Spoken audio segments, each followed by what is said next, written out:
जहां फूल सिंह बरैया के समर्थन में मार्क्सवादी कम्युनिस्ट पार्टी के सिंह ने की प्रेस वार्ता। खबर के बारे में विस्तार जानेंगे, उससे पहले लेंगे एक छोटा सा ब्रेक। ब्रेक के बाद जल्द हाजिर होंगे। इस खबर के प्रायोजक हैं फास्ट को। जल्दी हो जाना तो फास्ट को बुलाना। बाइक से लेकर लग्जरी कार सेल्फ ड्राइव पर उपलब्ध। ग्रुप ट्रेवल के लिए लग्जरी बस भी उपलब्ध। सबसे सस्ता एक बार सेवा का मौका अवश्य दें। व्हाट्सएप करें 9044808808। ब्रेक के बाद आप सभी का स्वागत है। खबर मध्य प्रदेश के भिंड से, जहां फूल सिंह बरैया के समर्थन में मार्क्सवादी कम्युनिस्ट पार्टी के राज्य सचिव जसविंदर सिंह ने प्रेस वार्ता की। भाजपा पर जमकर बरसे। भाजपा और मोदी सरकार की जन विरोधी नीतियों के कारण आज जनता भाजपा से खफा है, इसलिए मोदी और भाजपा एक और बुनियादी मुद्दों से ध्यान हटाने की साजिश कर रहे हैं। दूसरी ओर विपक्षी राजनीतिक दलों को तोड़कर नेताओं को जेल में डालकर चुनाव प्रक्रिया को ही प्रभावित करने की कोशिश कर रही है। भाजपा सारे भ्रष्ट नेताओं को भाजपा में शामिल कर रही है। एक समय भाजपा नेता सिंधिया को गद्दार और सबसे बड़ा भूमाफिया कहते थे। भाजपा को बताना होगा कि अब उनकी सिंधिया के बारे में क्या राय है। वर्तमान विधानसभा अध्यक्ष के बेटे का वीडियो वायरल हुआ, जिसमें 10,000 करोड़ के गांजे की खेती के आरोप लगे और भाजपा खामोश क्यों है। देखे भिंड से सतीश शर्मा की रिपोर्ट। और पहली बार है जब संयुक्त राष्ट्र संघ के महासचिव ने भी कहा है कि भारत के अंदर जनता के राजनीतिक और नागरिक अधिकारों का हनन हो रहा है, इसलिए लोकसभा के चुनाव संदेह के घेरे में है। और अभी जो दूसरा पहले चरण के जो चुनाव हुए हैं, उसके बाद जनता ने जिस प्रकार सरकार के खिलाफ रुझान आया है, उसके बाद हमारी सरकार की ओर से जिस प्रकार हम क्या कहना चाहिए कि वो सांप्रदायिक ध्रुवीकरण करके बुनियादी मुद्दों से जनता का ध्यान हटाना चाहती है, उससे साफ है कि सरकार के पास बताने के लिए कुछ नहीं है। उनको बताना चाहिए कि उन्होंने 2022 तक किसानों की आय दुगना करने की बात कही थी, उसका क्या हुआ।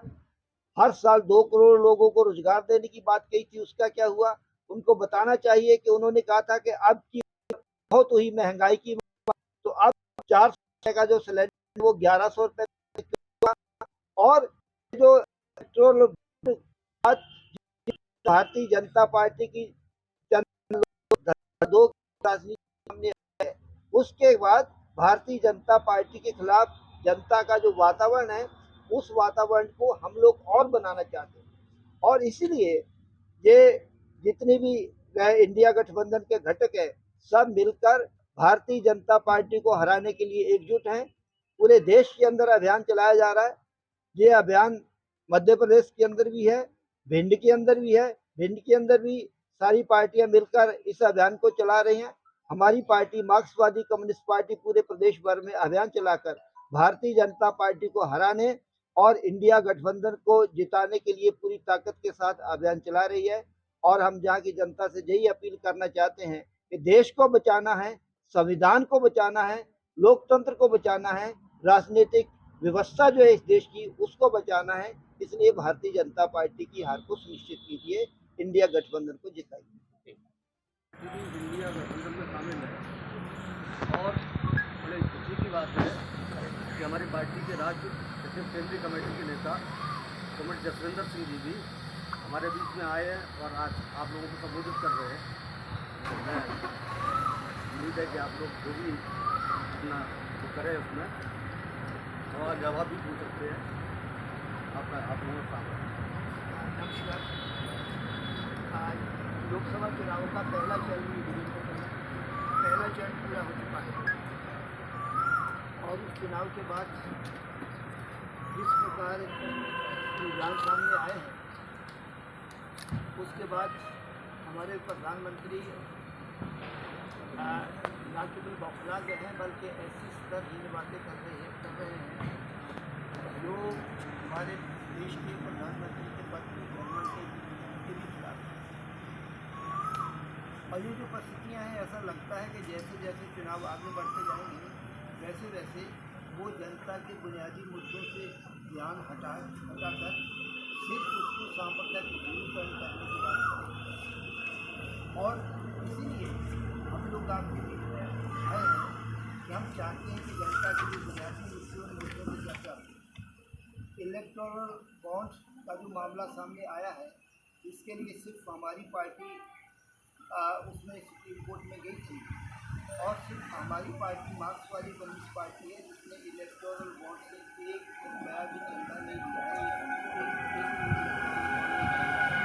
हम दिल्ली से किया, बाद में सर्वोच्च न्यायालय ने उसको गैर संवैधानिक करार दिया है और जब सामने आए हैं तब सामने आया है कि किस प्रकार चंदा लो और धंधा दो की बातें हो रही हैं। ऐसी कंपनियाँ, जिन कंपनियों के दवा कंपनियाँ, जिन दवा कंपनियों की जो दवाएँ थी उनको जो है कि उनको NCI की ओर से जो है कि उनको जो मानदंड है, मानदंडों के अमानक घोषित कर दिया गया था, वो 250 करोड़ रुपये, 500 करोड़ रुपये चंदा देती है और उन दवाओं को फिर से एक मानक घोषित कर दिया जाता है। चंदा लेने के लिए इस देश में भारतीय जनता पार्टी ने देश की जनता की जो ज़िंदगी है, वो ज़िंदगी को दांव पे लगाया। जहाँ पर आकर वो हिंदू और मुसलमान की बात करते हैं, जब इलेक्टोरल बॉन्ड सामने आता है तब पता पड़ता है कि 20 कंपनियों का व्यापार करने वाली कंपनियों से 250 करोड़ रुपये चंदा दे के भारतीय जनता पार्टी ने दिया। तो और ये जो धंधा लो और चंदा दो और धंधा लो वाली जो उनकी जो कोशिश है, उनकी जो नीति थी, उस नीति से ऐसी कंपनियों ने चंदा दिया है कि जो कंपनी का 250 का कारोबार है और 250 करोड़ का कारोबार है और 1400 करोड़ रुपये चंदा दे रहे हैं। ये पैसा कहाँ से आ रहा है? ये जो इन्वेस्टमेंट हो रहा था उसको जो है कि हमारी पार्टी के हस्तक्षेप के बाद जो उजागर किया गया है। और वही सवाल है जो सवाल हम जनता से कहना चाहते हैं कि अब जब मोदी जी जनता के बीच में जा रहे हैं तो वो कह रहे हैं कि मोदी जी की गारंटी, जब वो मोदी जी की गारंटी की बात करते हैं तो हम कहना चाहते हैं कि 10 साल से भारतीय जनता पार्टी सत्ता में थी, तो 10 साल में उन्होंने जो जनता के साथ वादे किए थे, उन वादों का क्या हुआ? कहा गया था कि 2022 तक किसानों की आय दुगनी हो जाएगी और आज से 2 साल पहले जो सरसों 8,000 रुपये क्विंटल बिका करती थी जहाँ भिंड के किसानों की, और वो 47 रुपये क्विंटल बिक रही है। आय तो घट रही है। तो आपको तो इस पर आपको एक प्रधानमंत्री के नाते, एक राजनीतिक दल के नाते इस पर जवाब देना है कि जो आपने दुगनी आय करने का वादा किया था उसका क्या हुआ। आपको तो इस पर जवाब देना है कि आपने कहा था कि 2 करोड़ रोजगार हर साल पैदा किए जाएंगे। 10 साल में 20 करोड़ रोजगार पैदा होने चाहिए थे और सरकार के अपने आंकड़ों के हिसाब से ही 10 साल में 12 करोड़ लोग बेरोजगार और हुए। तो ये जो असली मुद्दे हैं उन मुद्दों पे चर्चा होनी चाहिए। मुद्दा इस पे चर्चा होनी चाहिए कि भारतीय जनता पार्टी ने जो कहा था और मोदी जी ने कहा था कि काला धन आएगा, 15-15 लाख सबके खाते में पहुँचेगी, उसका क्या हुआ? बेरोजगारी का सवाल है, महंगाई का सवाल है।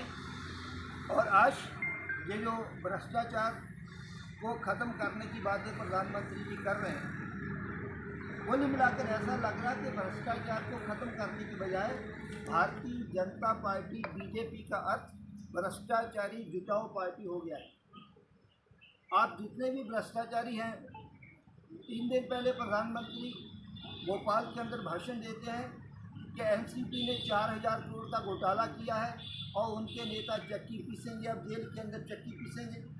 और 3 दिन बाद वही जिन पे 4,000 करोड़ का घोटाले का आरोप होता है, वही अजीत पवार भारतीय जनता पार्टी के साथ गठबंधन में आ जाता और महाराष्ट्र के अंदर उप मुख्यमंत्री बन जाता।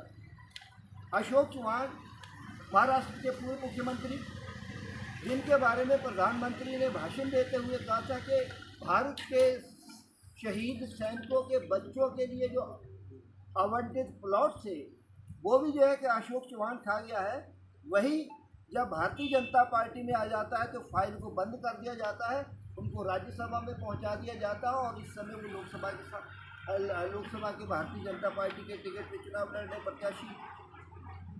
असम के मुख्यमंत्री, जब वो कांग्रेस के मंत्री होते थे उस समय अमित शाह ने भाषण देते हुए कहा था कि ये दुनिया के सबसे भ्रष्ट व्यक्ति हैं, और जो दुनिया के सबसे भ्रष्ट व्यक्ति थे अब वो भारतीय जनता पार्टी के असम के मुख्यमंत्री। तो ये जो परिस्थितियाँ हैं, ये परिस्थितियाँ बता रही हैं कि किस प्रकार ये जो चुनाव है, ये चुनाव हमारे देश के लिए बहुत निर्णायक चुनाव है। इसलिए भी कि करीब आज से 10 दिन पहले संयुक्त राष्ट्र के महासचिव का बयान आया है और उन्होंने कहा है कि भारत के अंदर